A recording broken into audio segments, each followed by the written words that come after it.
Hello. The true definition of unconditional self love, what it is to me, my experience with it, and why it can be so challenging in a strange way, grappling with this spiritual concept, and why it's so important. It may shock you, honestly, because we can understand it logically. But with all things, especially in the spiritual community, there is philosophy and then there is the application. Two very different things. And the journey from the philosophy to that application can take lifetimes. And so, with my own experience, and the way that I'm going to frame this, with this spiritual transformation and this, like mental health, like bettering ourselves space where we want to evolve. Most of us, we are well intentioned and we want to be better. We want to, all of it, we want to show up better for our friends, our family, ourselves. We want to make more money. We want to have a more positive impact on the world. We see starving children, we see war, and we want to help, and that is a beautiful thing. But with that comes the criticism for the self, the criticism of you're not doing enough, or the criticism of you made a mistake. And I've felt this many times in my life, right, to this day. And it is it's such a unique challenge that we were put here, I believe, to deal with and to accept and to overcome. But really, this understanding of this concept of unconditional love with yourself is such a dichotomy at times, because we want to be better and we hold ourselves accountable, but then with that accountability there tends to be criticism and judgment and hatred and shame. And like I'll be doing all the right things and I'll be getting my behaviors to match my intentions, which is really the bulk of the work, right? Acting, behaving, thinking, feeling, in alignment with what you intend to do, with how you say you want to show up with the world, really demonstrating who it is that you want to be. But I'm human and I fall short at times, and sometimes I fall from grace and I make a mistake, but sometimes I just don't hit the mark, right? Sometimes I fall back into old habits and old ways of being that make me feel less, or that make me that I know I should stay away from, right?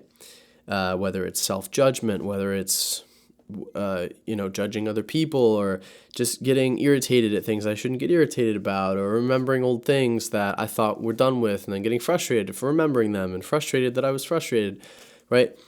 All of these things that I'm still working on to this day, and we are always all working on something to overcome, to evolve, right? To be more self-actualized and more authentic and really stepping into that future version of ourselves.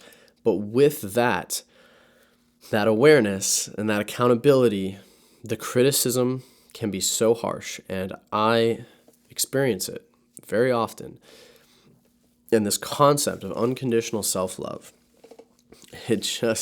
it means what it says it means, right? And we understand it logically, but really applying it, when I fall short,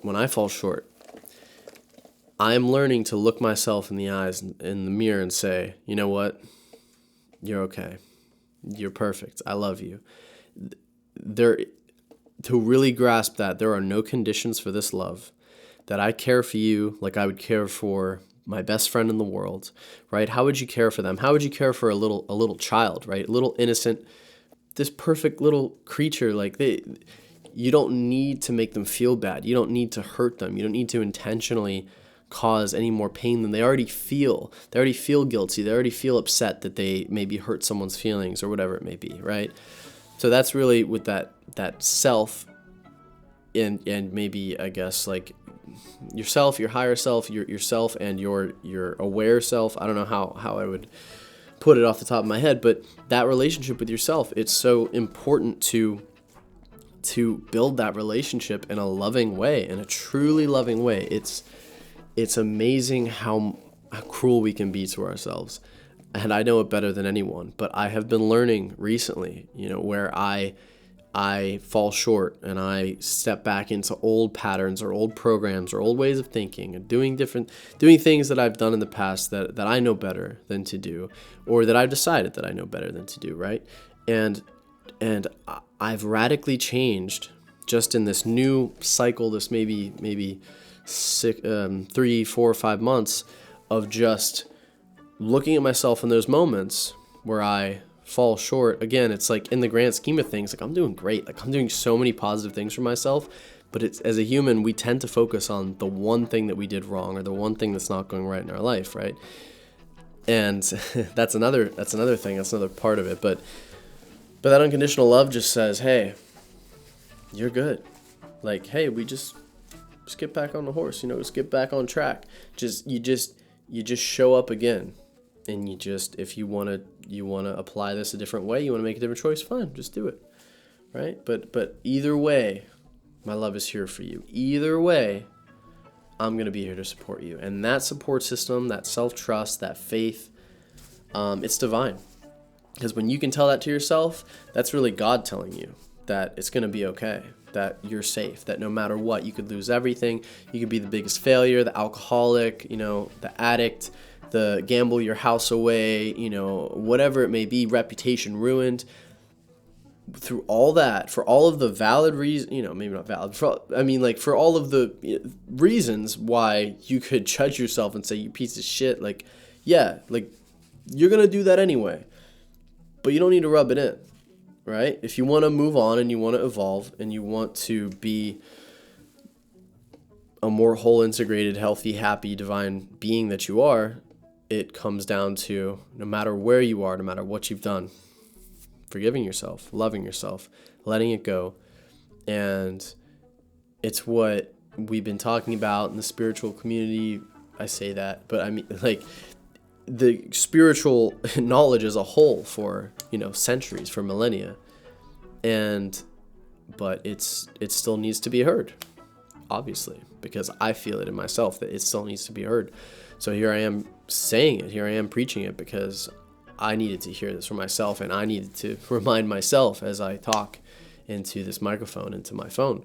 So that unconditional love is a superpower, and it will guide you. It's really all that we need if you think about it, because if I know that no matter what happens, I'm here for myself, I am seen, I'm worthy, I'm recognized, I'm going to be nurtured in a loving way, right? Whether in all my accomplishments and in all my defeats, I'm going to be nurtured and cared for either way. That is faith in God, really, and it comes through faith in yourself in this practice, because God is within you. So yeah, heavy stuff, but it's really light. It's just saying, hey, you're okay, and you can be okay even when you fail, and you can realize that your failures really aren't such failures. They're just opportunities to learn to love yourself, and now you know how to not do it. Right? If it is a legit mistake or something that you should have known better, it's like, okay, beat yourself up for 100 times less than you normally would, and just show up as that loving version of yourself that says, hey, we got this. It's going to be okay. You're safe and secure no matter what you do. I'm always going to be here for you. And that's coming from me, and that's coming from yourself. So bless you. Take care. And this is just a whole big reminder to love yourself. So yeah, from the heart. Peace.